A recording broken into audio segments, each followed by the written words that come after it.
Arab Spring shook the foundations of the Middle East. Across the region, millions went on to elect not secular, but Islamic leaders. In Egypt, however, the Muslim Brotherhood were confronted by mass protest and ousted by the army. So can political Islam or Islamism work in a democracy? I'm Mehdi Hassan, and I've come here to the Oxford Union to go head-to-head with Professor Tariq Ramadan, whose grandfather founded the Muslim Brotherhood. Ranked by Time magazine as one of the 100 most influential people on earth, his call for reform within the Islamic world has triggered both widespread support and outrage from both Muslims and non-Muslims alike. To debate these issues, I'll also be joined by Anas Al-Tikriti, a political activist and supporter of the Muslim Brotherhood, journalist Yasmin Ali-Brown, founder of British Muslims for Secular Democracy, and Professor Alan Johnson from the pro-Israeli lobby group BICOM.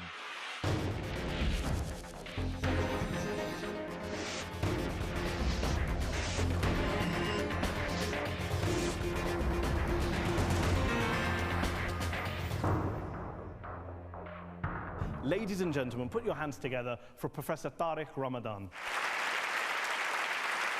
Muslim by religion, European by culture, he says he wants to bridge the gap between East and West.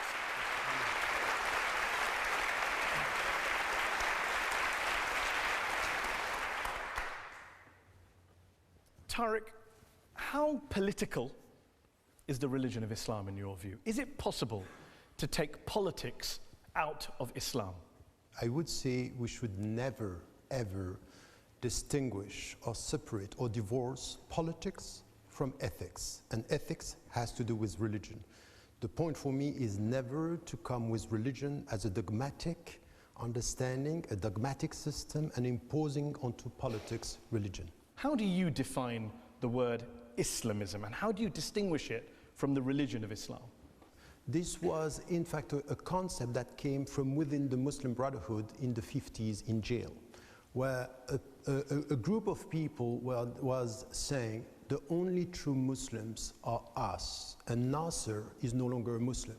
The mainstream Muslim Brotherhood movement said, no, we are Islamiyun, and we are all Muslims, Muslimun, meaning that the Islamists have a social project, a political project, as different from Muslims who are practicing Muslims and believers. So there is something here which has to do with a political a vision about the state, but also a vision about the society. But given it's a word that's applied to the Turkish government and to the Taliban, to the Tunisian government and to Al-Qaeda, is it a useful term?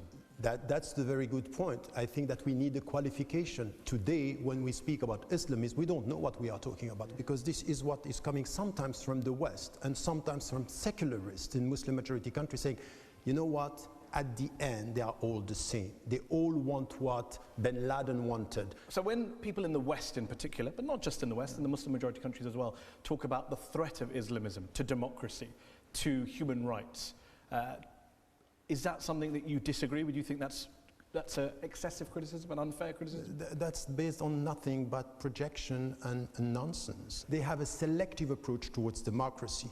If it suits them, that's fine. So the point for me is to put all the Islamists saying that they are against democracy, it's completely wrong. In fact, if you look at what is happening in Turkey, 10 years ago, when people were talking about Erdogan, they were saying he's going to apply Sharia, implement Sharia, and there will be no democracy. At the end, he's much more democratic, and he's much more a democrat than the military and even some secularists who are ready to use the army against the democratic process. If you look at what's going on in Turkey at the moment, which is has been embroiled in violent protests, accusations of corruption, infighting, you look at Hamas in Gaza, there are some who would say that Islamist groups are very good at being in opposition, not so good at governing, not so good at taking charge. Wherever they come to power, there seems to be problems, chaos, human rights violations. There are lots of things to do still in Turkey to get a free society respecting minorities, that's for sure. But if you look at all the other countries, Turkey is much better than many. Just on the Arab Spring more generally, am I right in saying that you have refused to call it a spring or even a revolution? And if so, what would you call it? What we've seen in the Arab world? I think that from the very beginning, I never bought the idea that these were revolutions. If you try to tell me that all what happened on the ground was not known by the West, I don't buy this. This is nonsense. And I said from the very beginning, we are too much focusing on the political equation of what is happening, while the big question is the economic side of the equation. This has to do with economy and new actors in the region. In your book, The Arab Awakening, which you wrote on this, you also talk about the role of America, you talk about the role of Israel, yeah. You talk about the role of multinational corporations. Many people would say you sound like a conspiracy theorist. Who decided not to talk about the coup d'etat in order to support the army? Was the revolution itself against Mubarak run from the White House? No, please, don't translate what I'm saying No, in I'm the asking book. a question. What I'm saying in the book is that even Mubarak knew about this mobilization of cyber dissidents, and this was known. What I'm saying in the book that the only country in which I think it was not expected, paradoxically, was Syria. Because it took 8 months to the US administration to find the people with whom they can work. Some Egyptians I speak to say he's patronizing us because he basically is implying that we're pawns, we're dupes of a Western plot. You talk about Google in your book. You say Google has exactly the same agenda as NATO. Tell me why Google organized the first meeting in Budapest of cyber dissidents coming from the Middle East 2 years before. You tell me why. I'm telling you that this is coming from a support. I don't buy this idea that everything that happened in the Middle East was coming out of nothing. So this is what I'm saying. Now, to tell me that I'm patronizing the people, no. I think that the people were sincere and the people were strong. And this is why I still call it an awakening. The Muslim Brotherhood came to power in Egypt, won elections, parliamentary and presidential. Just before we go any further, you mentioned, and I want to talk about your grandfather in a moment, that your grandfather founded the Muslim Brotherhood. Are you a member of the Muslim Brotherhood? No, I'm not. Have you ever been a member of the Muslim Brotherhood? No, I never went in. But would it be fair to say that when the Muslim Brotherhood won those elections, you weren't as worried, perhaps, as some people in the West, as some people in Egypt were, about the scary brothers are going to come and take over the world, and you thought, actually, this could work? No, I was worried, but not for the same reasons. I was not worried because I was thinking that this is a terrorist group and they were going to act against freedom and Against democracy and human rights? Yes, this was not my worry. My worry was that I said it and I wrote it, it is in the book. Don't run for presidency. It's a trap. Surely Morsi's presidency was a disaster when it came to issues like transparency, dealing with sectarianism, protecting minorities, protecting human rights, redressing the security forces' abuses. It was an absolute disaster, both for the Muslim Brotherhood and for Egypt. One point which is essential for me, anything that they were saying about the economy for me was wrong. And anything that they was saying about, Egypt for the Egyptian was wrong. In June last year, 20 leading Egyptian human rights groups wrote a letter to President Morsi in which they accused him of trying to establish, quote, a new authoritarian regime in place of the Mubarak regime, of entrenching both religious and political despotism, of paving the way for, quote, a theocracy similar to the Iranian model. Pretty damning criticism. I don't think it's fair with what he was trying to do. We know now how much the deep state in Egypt was working and the army behind the whole thing. He was working with the army, though. President Morsi didn't do anything about the army. No. The Muslim Brotherhood wanted to co-opt the army and use them in its own He was interest. not working with the army was playing with him. This is another story. So the point here is the army was playing with Morsi, and he was very naive, and the Muslim brothers were naive in the way they were in charge. Now, let me tell you, this naive word you use, when you're inciting mob violence, when you're inciting violence against Christians or threats against minorities, when you're telling your supporters to go and lay siege to a constitutional court, that's not naive. No. I think that you are not right on facts. That's what the human rights groups are saying on the ground. Not only the human rights are. I want to know who said that, because this is also. I'll give you an example. 20 Egyptian human rights groups said that. Amnesty International said that. Human Rights Watch said that. Are they all part of a conspiracy? Let me tell you something. No, not a conspiracy. When President Morsi of the Muslim Brotherhood, within months of becoming president, basically gave himself near dictatorial powers in November 2012, Mohammed al-Baradei, one of the opposition leaders, I know you're not a fan of his, called him Egypt's new pharaoh. That wasn't naive. That wasn't a mistake. That was a power grab. That's that was a power grab. Yeah.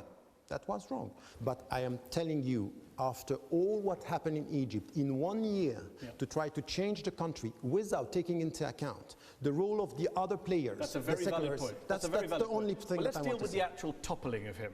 The actual coup itself and the millions of people who took to the street, you call them, you say they were unwitting participants in a media military operation of the highest order. What I'm saying is that the army was very powerful in playing the media. I agree, and you agree with that? Dispute that. But having said that, there were millions of Egyptians on the street completely, who welcomed the army. What do you say to them? I'm saying that they were used by the army, even though I'm saying... Millions of people were all used. They didn't come out of their independent views, independent thought. They didn't have agency of their own. They were all pawns. Look, they had no electricity. Every 2 hours, no electricity. So the people were pushed. Now, if you think that the American were just observing what happened and not supporting the army, it means that you don't know the story of Sisi. Given that they were up against a deep state, given they were up against the IMF, given that they were up against the White House, why then did the Muslim Brotherhood perform so badly? And how big a hit have Islamist parties taken from what happened in Egypt? It was a very good ad for Islamists being in power, was it, the year Morsi was in power? I think you're right on that. What is coming or came over the last 15 years from the Islamists is very poor. The people that we have to blame, it's coming from scholars, intellectuals, who are now falling into a trap, which is this polarization between secularists and Islamists, not dealing with the 5 main problems that we have: corruption, the nature of the state. What does it mean, a civil state with Islamic reference? Second is the role of the army. The third is the economic system and social justice, the role of women, and culture and arts. Yasmin Alibhai-Brown is a columnist, an author, is a founder member of British Muslims for Secular Democracy. Yasmin, you're a self-described secular Muslim, liberal Muslim. Were you cheering when the Muslim Brotherhood were removed from office in Egypt? No, I don't. I think, I think the way the army acted was wrong. But I think I don't get from you, Tariq, any sense at all. You do say, of course, they made mistakes. I want more than that. I want a really clear sense from you that the Muslim Brotherhood itself knowingly failed and betrayed the people of Egypt. They failed, and I think that I said this. Now, if you want me just for the sake of pleasing you, saying everything has to be on them and to blame them, I'm sorry. Okay. I am not going to say this. Why? Because there are other factors and actors that push them to fail. Let me bring do you acknowledge this? Do you acknowledge the fact that the deep state didn't let democracy work in Egypt? Say yes or no. No. It was both of them, both sides. Okay, let's bring in Anas Al-Tikriti, who is the chief executive of the British Muslim group, the Cordoba Foundation.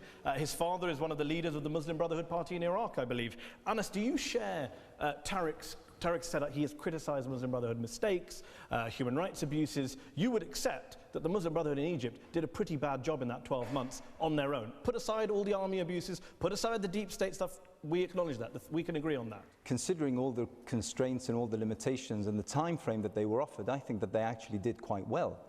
The question that I'm quite surprised you're not asking is, now we've had the Muslim Brotherhood basically imprisoned and banned and proscribed for 8-9 months.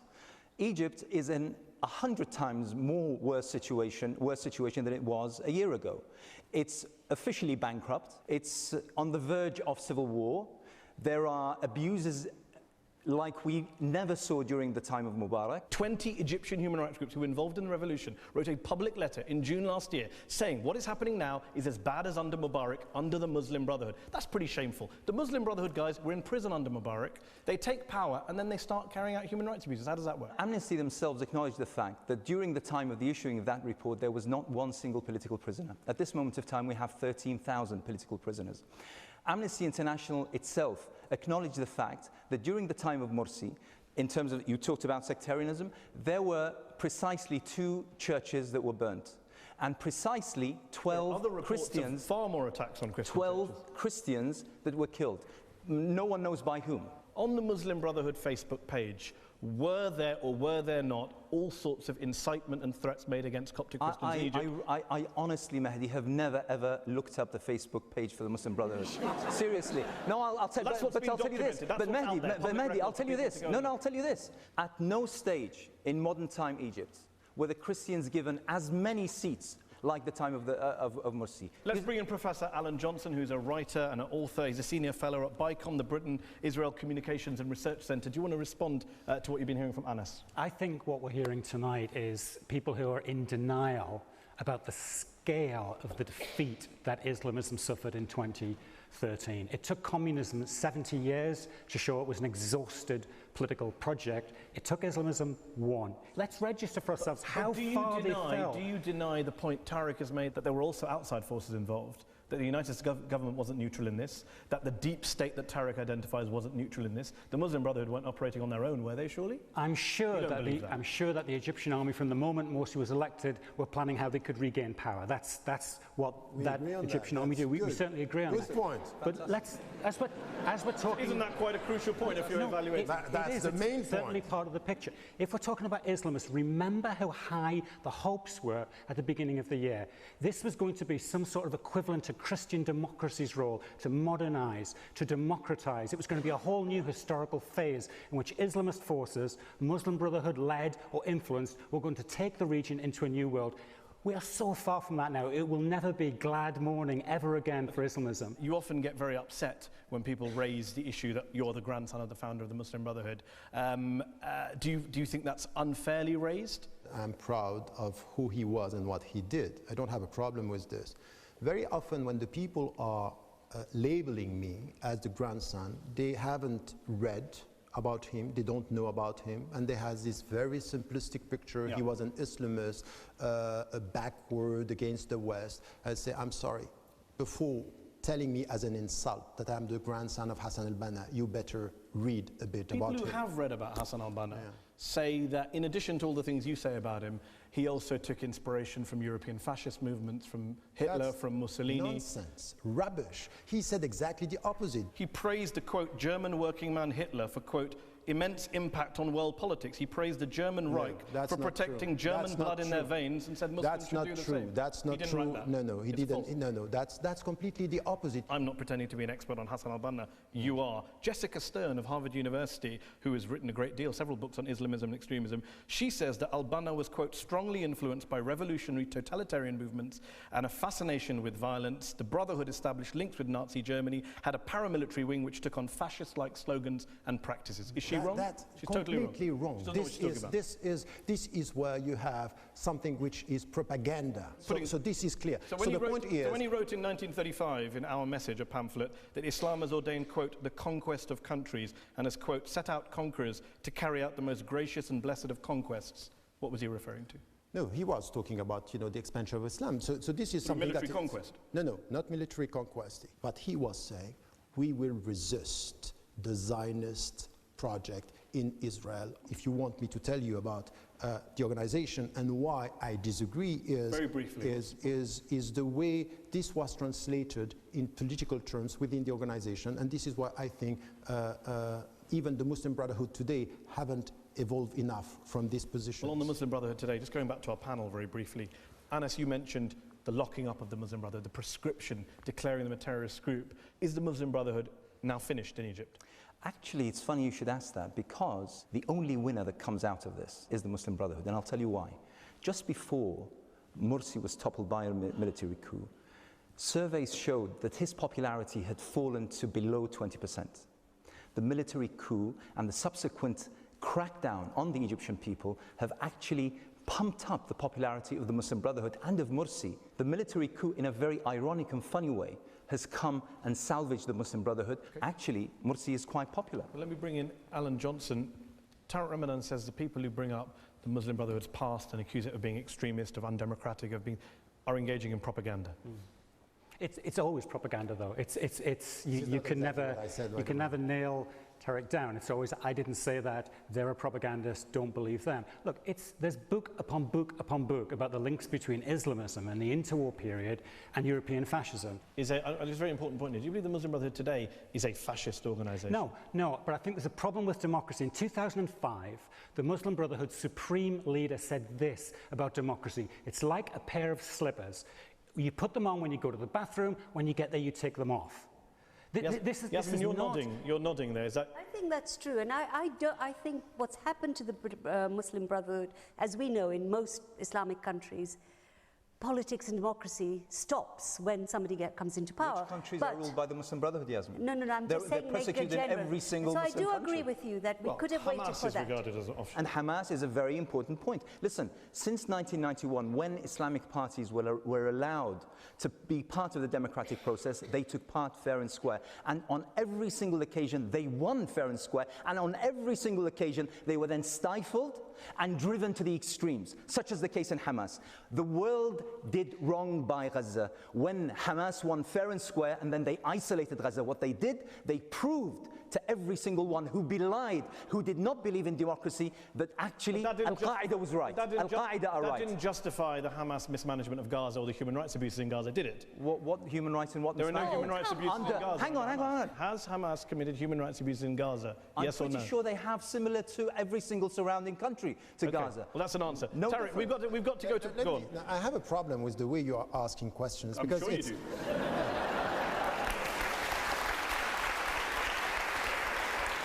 I do. Yeah. I do. Because what was done to Hamas and the people of Gaza after the election, it's as if you chose the wrong people, now you're going to be punished. You and I can agree that what was done to Hamas was wrong. You and I can agree what was done to the Muslim Brotherhood in Egypt by the military was wrong. But where you and I seem to differ is you don't seem to think that Hamas in Gaza or the Muslim Brotherhood in Egypt did that much wrong. I said they were not only mistakes, but they are things that were completely wrong in the way they managed the country. Unacceptable. Okay. They were unacceptable. Okay. It depends what you are talking about. It depends what you are talking about. Anyway, anything which has to do with human rights, if this is there, it's unacceptable, and I agree. Coming from whoever, there is no discussion about that. The point is that the way you ask the question is as if because they are things that were done wrong, it means that we are taking them accountable, and you forget the whole picture. This is my problem with the word mistakes. Shouldn't you hold these groups to higher standards if they claim to be following God and Islam and the Word of God, etc., etc.? Shouldn't they be held to higher standards? Yes. And do you think they've met those standards? No. No. So isn't that a real problem? Are they clear answers? They are clear answers because it's the first time you've said no without saying, but what about the deep state? What about Israel? What about this? This is my point. Just judge them on their own actions is what I'm asking. If there were no external actors, if there was no America intervening, if there was no IMF demanding austerity in return for loans, if there was no Israeli occupation of Gaza, so there is lots of if here. Yeah, it's important. It's important. It's important on a conceptual level. You're an academic. On a conceptual level. Here's the question. Do you think then that the Muslim Brotherhood in Egypt or Hamas in Gaza or any of these other Islamist groups in power would have done a good job? They would have been fine. Had these factors not been there that you constantly cite? I think they would have done better. But I can't judge the people after 1 year the way it was in Egypt. On that specific note, we have to take a break. In part two, we'll be talking to Professor Tariq Ramadan, who is one of the world's leading authorities on Islam and the West, on whether there is a clash between Islam and the West. We'll also be hearing from our very patient audience here in the Oxford Union. Join us after the break.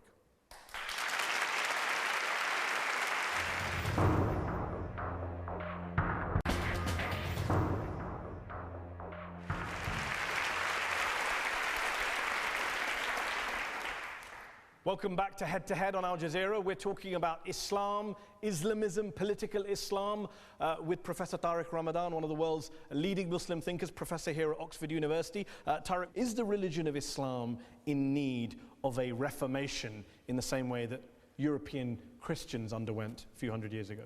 No, I think that this is a wrong comparison. In historical term, in theological term, I would say what I'm advocating is not to reform Islam. Islam doesn't need a reform. What I'm advocating is to reform the Muslim minds. meaning that the problem is not in the text. The problem is not the Quran. The Quran for the Muslims is the eternal revelation. It's not in the prophetic traditions. The problem that we have is with the readers, is the way we interpret the text sometimes, and we are not able to understand things into the historical context and in our specific environment. So reforming the Muslim minds, yes. Reforming Islam, no way. How big a problem do you think it is in 2014 for practicing, believing, pious Muslims, whatever you want to call them, to integrate into modern European societies, into the European mainstream, in the UK, in France, in Germany? I don't think that the word integration is the right word. I was born and raised in Switzerland. I'm a European by culture. And people keep on repeating, when are you going to be integrated? So I'm sorry, the problem is that your mind is not integrating me. I'm already here at home.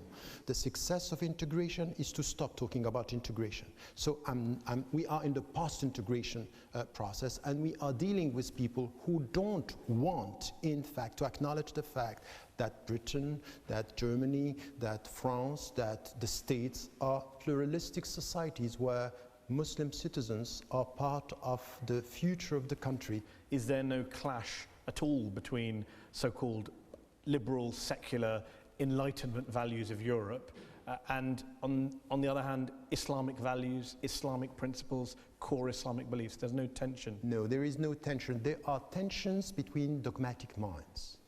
So you have dogmatic secularists.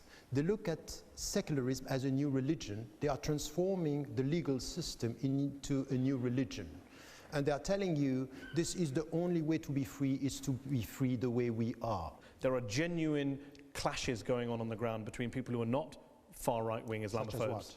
So, for example, many quote-unquote liberals who are not racists, are not anti-Muslim, but did have a problem over some Muslims' reactions to the Danish cartoons, to the movie about the Prophet. There were lots of protests about that. That was an issue of free speech. Yes. There was a question about, can Muslims handle the kind of free speech we see in Europe nowadays? This is why I was saying there are clashes between dogmatic minds, meaning dogmatic secularists, but also literalists, and sometimes dogmatic Muslims not understanding the environment. Where do you stand on that issue?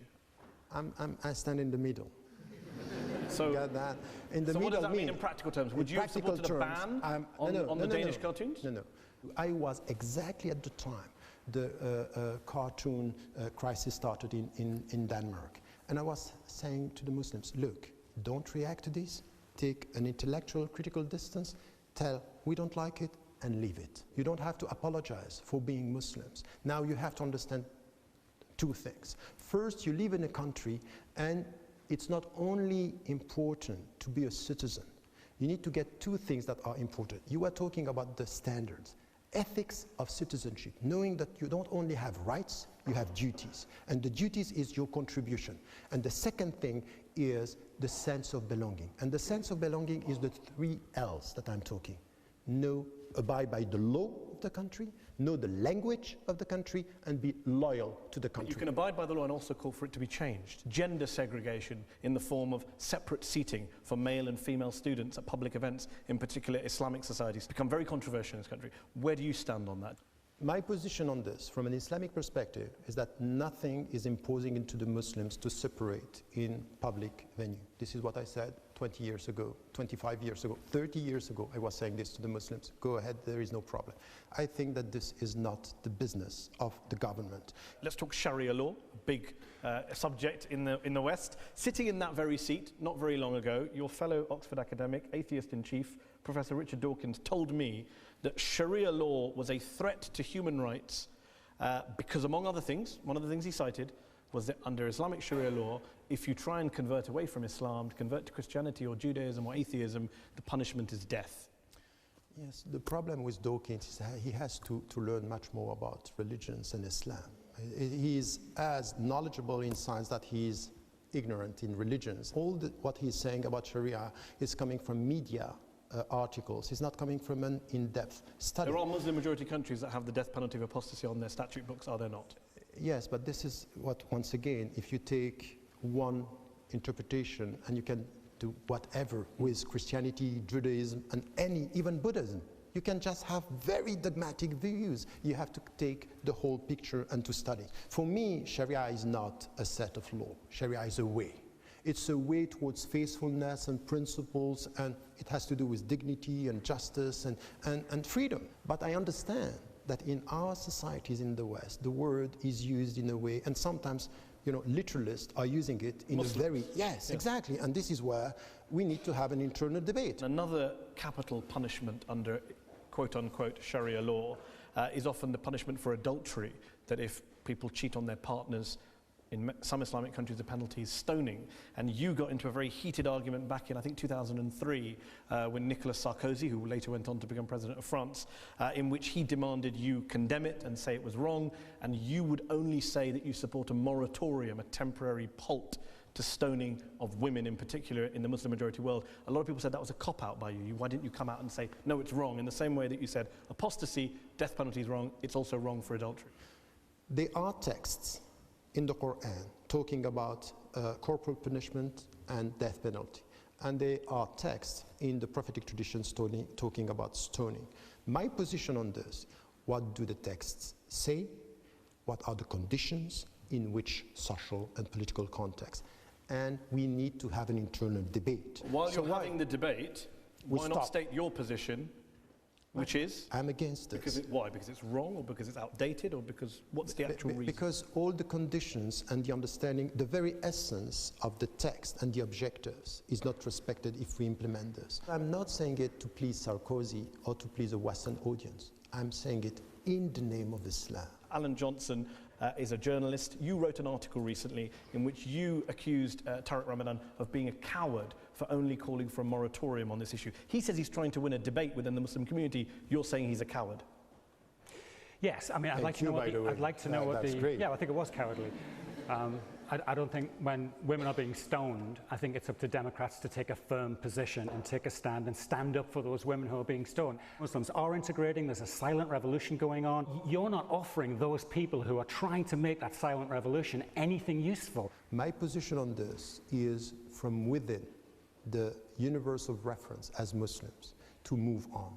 And it's not going to please you, but you need to understand that Muslims will get to a point where they understand the position. Why don't you lead and make the case? I'm not, You've got a lot of moral It's not for you to tell me if I lead or debate. not. I'm just trying to share views with my fellow Muslims. When in the States, in 2000, look at this, I said, if I was an American, I would be against death penalty in this society. I got Muslim leaders coming to me saying, how can you say this? Because this is Islamic. You know what the Fiqh Council now is saying? We are for a technical moratorium on death penalty in the States. Why don't you criticize Amnesty International saying in the States we are for a moratorium on death penalty? Why? Are they cowards? Okay, let him answer briefly and then let Alan come back in. Very briefly, Alan.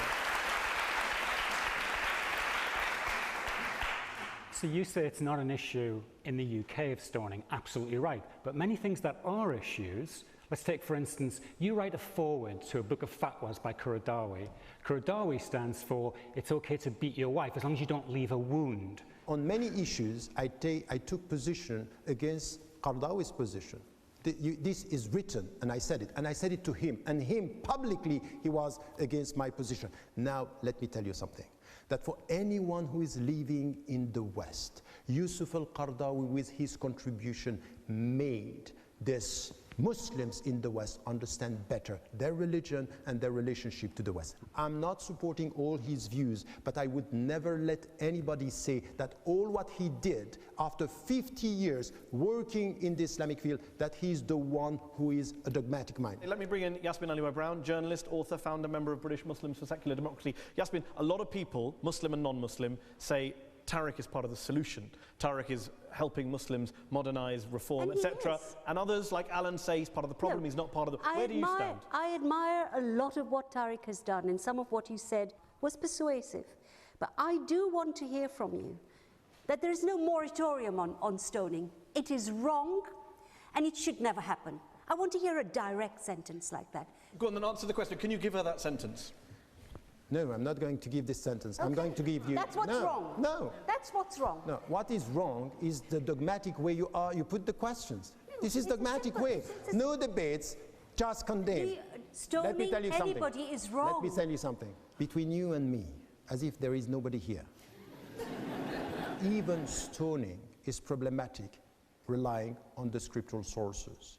If you think by saying, I condemn, and that's it, without coming to the scriptural sources, starting a discussion about the reasons, the context, history, this is the way you change mindsets. Anas Al-Tikriti, you work in British Muslim communities, you've worked across the Middle East. You would accept that there is a real tension, surely, is there not, over issues like corporal punishment, over issues like free speech and the rest, within women's the Muslim rights. community, within the Muslim community, not only throughout society, yes. Within the Muslim community, of course there is. And there's that kind of intellectual debate that we need to have, and we need to open the doors for. But what I find extremely unhelpful is the demand of Muslims to condemn their scripture, their religion.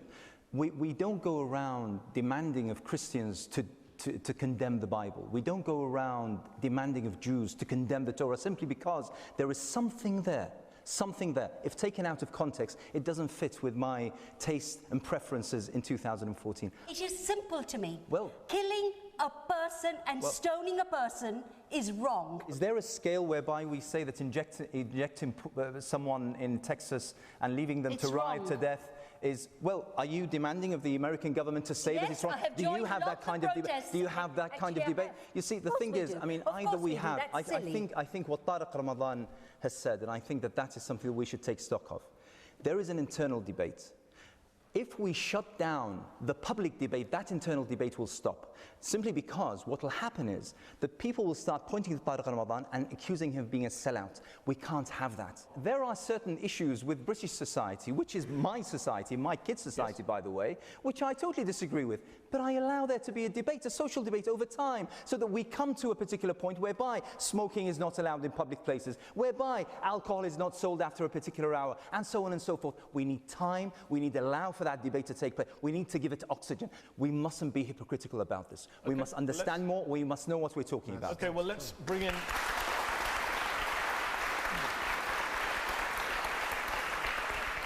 You've all been very patient. You've listened to us discuss Islamism, Egypt, the Muslim Brotherhood, Islam and Europe, Sharia law, stoning, etc., free speech. Let's go to the lady in the third row with glasses on your head to my left.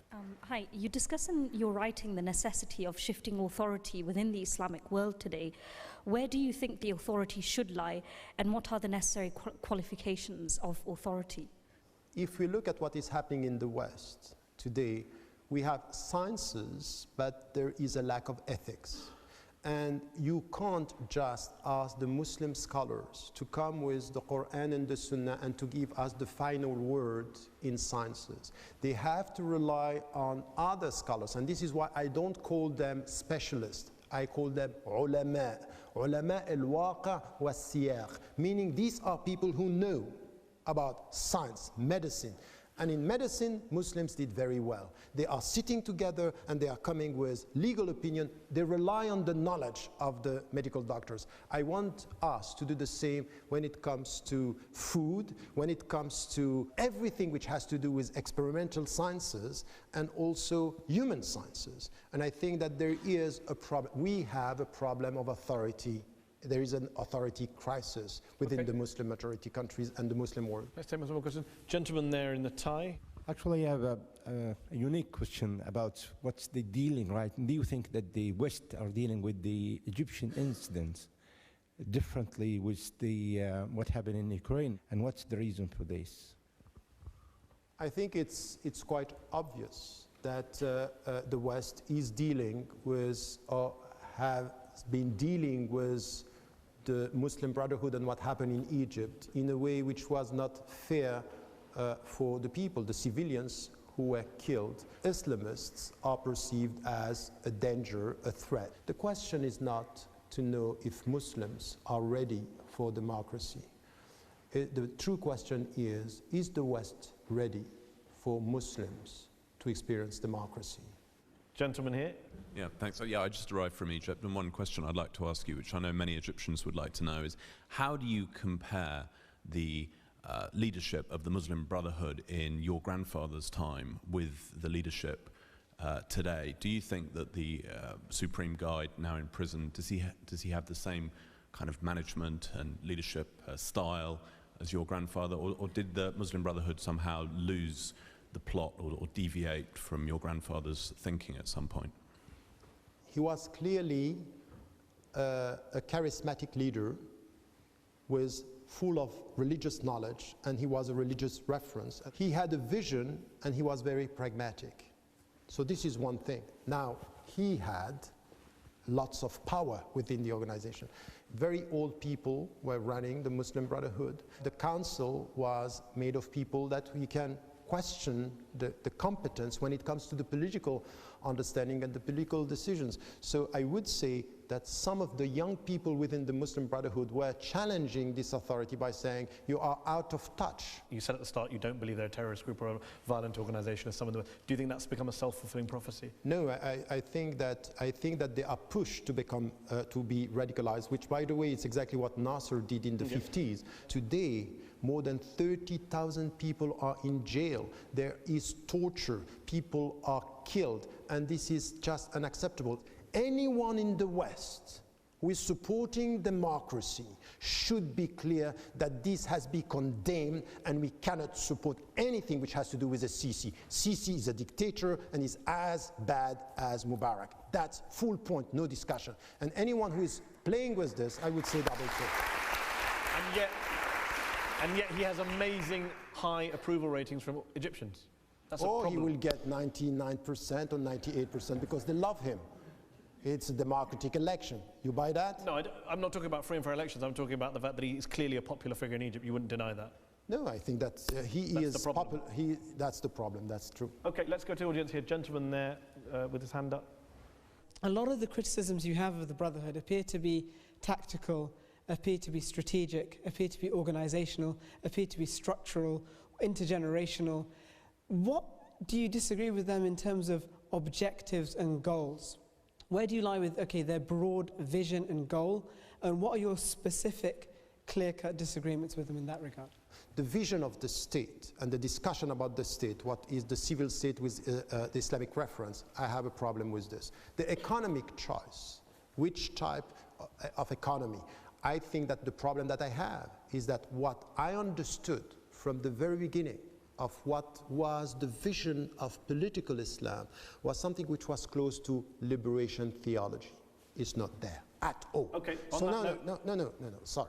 The second, the third thing has to do with the social issues and the way we are dealing with women and education. I'm not talking about religious education. I'm talking about state education for all. Where is this? I don't get that. We've had lots of questions from Muslims. Are there non-Muslims who want to ask a question? Gentlemen, every hand went round, but this gentleman here.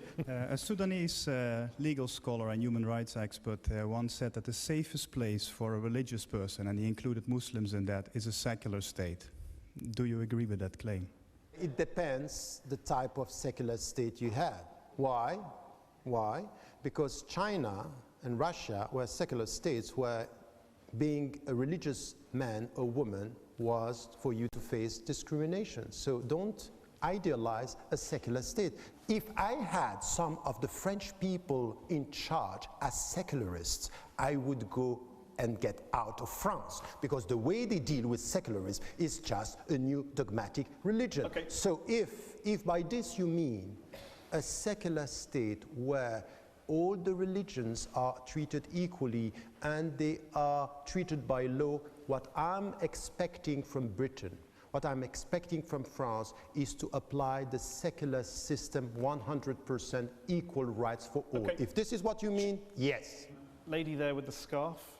Considering we're yet to have an example of secularism and democracy working in the MENA region, and more examples of actually Islam and democracy working, such as Tunisia, which is often forgotten. We've got one of the first democratic constitutions in MENA. Is the premise of this whole show completely kind of invalid, considering it's actually the secularists that are yet to prove themselves in our region?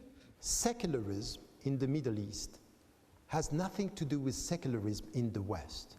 While we are talking here about a democratic process, all the secularists in the Middle East were dictators. And even in Turkey, the people who are acknowledging and promoting secularism were people who were supporting the army, and the army was against democracy. Let's take a question from the back of the hall. The lady there with the glasses. Yep, you.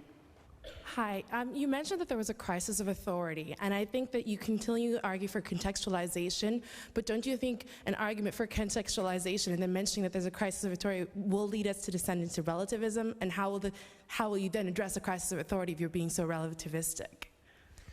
That's a very good question, and this is why we need this internal debate, because I'm not going to say because I live in Britain that's fine to drink alcohol and to go to pubs just to be within the culture. No, this is not going to happen in my discourse. Now, what I'm saying is that we live in societies where you need to get a better understanding of the history, collective psychology, and the culture.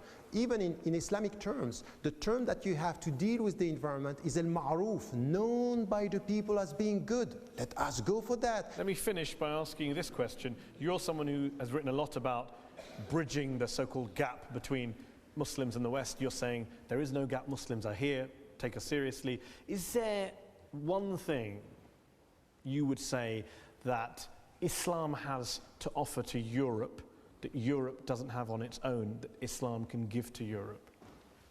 3 things. Oh, 3, okay. Yeah. The first one is, in fact, by our very presence, to help the West to reconcile itself with its very values. And I'm always saying this to Muslims: help your country to reconcile itself with the values of pluralism, equality, and to act against racism and this patronizing perception that, yes, you are British, but not yet as us. So we are going to change that.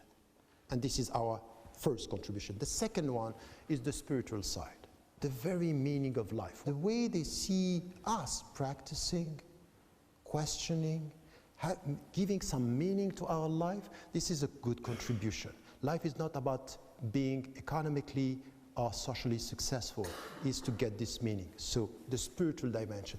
And the third one is to bring ethics into the discussion, that you can say there are things that you cannot do to nature, to your neighbor, and I want this to bring this. It doesn't mean that we have the monopoly, but our presence is a good reminder. So I'm done with any discourse about integration.